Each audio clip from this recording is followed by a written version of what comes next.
What's up, guys? Rick from DFS On Demand here with the one and done preview for the Players Championship. Let's get right into it. As you know, this week was a important week to start because it was the start of Segment 2. Segment 2 is very important, of course, with the Players Championship this week. Arnold Palmer Invitational last week to start Segment 2. I wish I could say we got off to a better start, but we did not.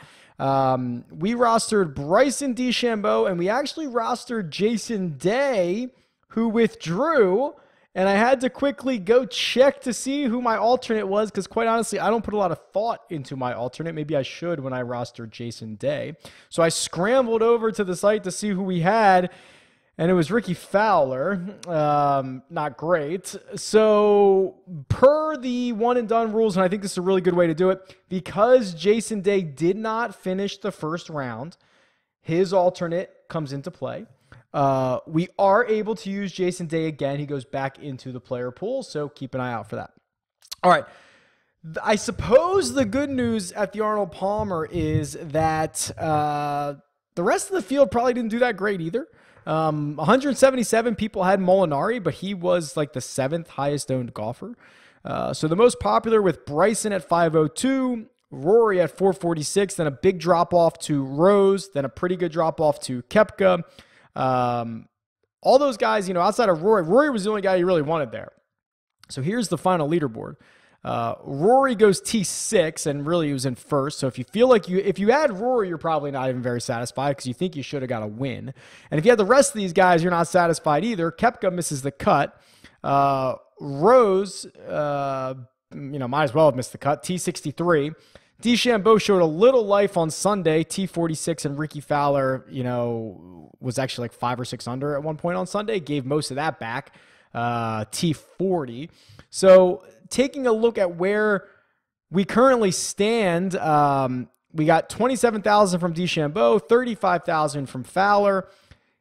Again, two middle of the road lineups. Our season long lineup is much better than our week to week pick. So we'll try to fix that this week a little bit. But again, this is a very important week. It's going to be nearly $2 million for first prize. If we can pick the winner, we're in really good shape. So let's see who we are going to roster this week.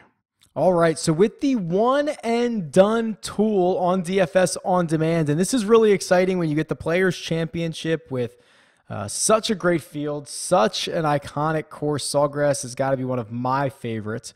And then you get this name at the top of the one and done expected value, and the name is Tiger freaking Woods. $181,000 in expected value. That is not only a lot, but it is significantly more than the guy in second place, which is Rory. As you know, even a few $1,000s in expected value and difference between golfers is a big deal in this model. So to see Tiger at 181, Rory at 163, that's significant. It's obviously because Tiger's, this model does favor long-term, both course history and career. So Tiger's always up here. But for him to be this far out in the lead, it passes that test. And then it kind of also passes the sniff test for me, where this is, a lot of courses are good fits, but are they good fits for new Tiger? And I think this course really could be. I think Sawgrass really is.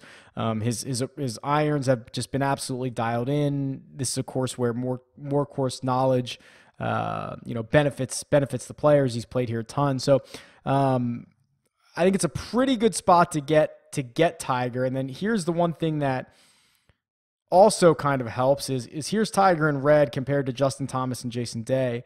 Tiger at $203,000. This is, again, these are different calculations down here because these are more on a season long calculation as opposed to up at the top. It's a week by week using much more recent form. So keep that in mind. But they are usually, the differences in them are usually similar week to week, so it is still a good comparison.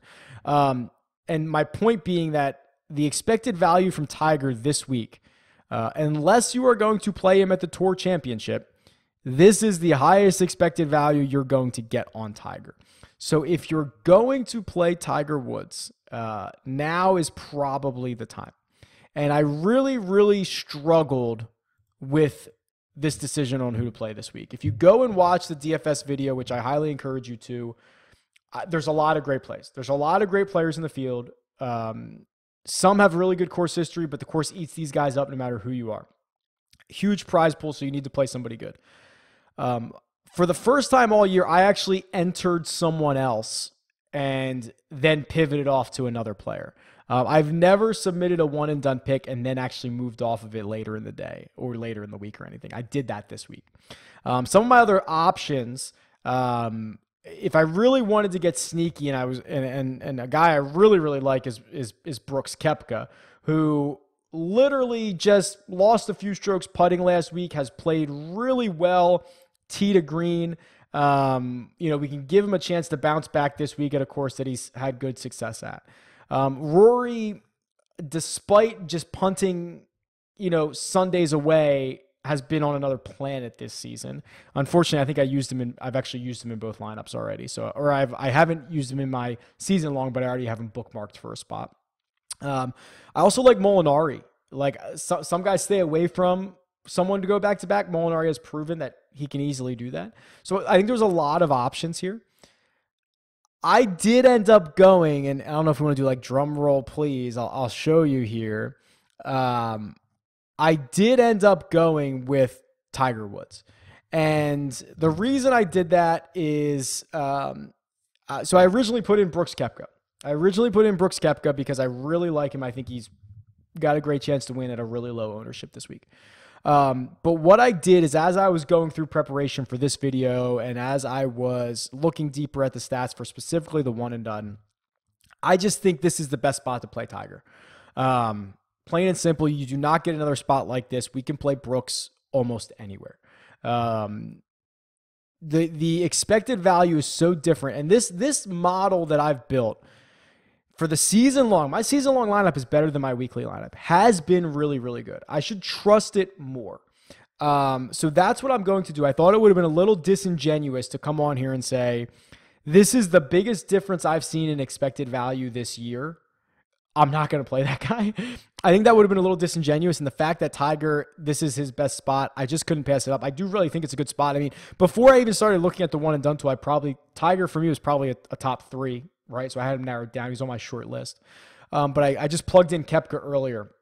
And I went through and changed it. So I really like this spot for him. And then in our season long, I had Patrick Reed. That's who we earmarked before the season. I'm not particularly thrilled about it.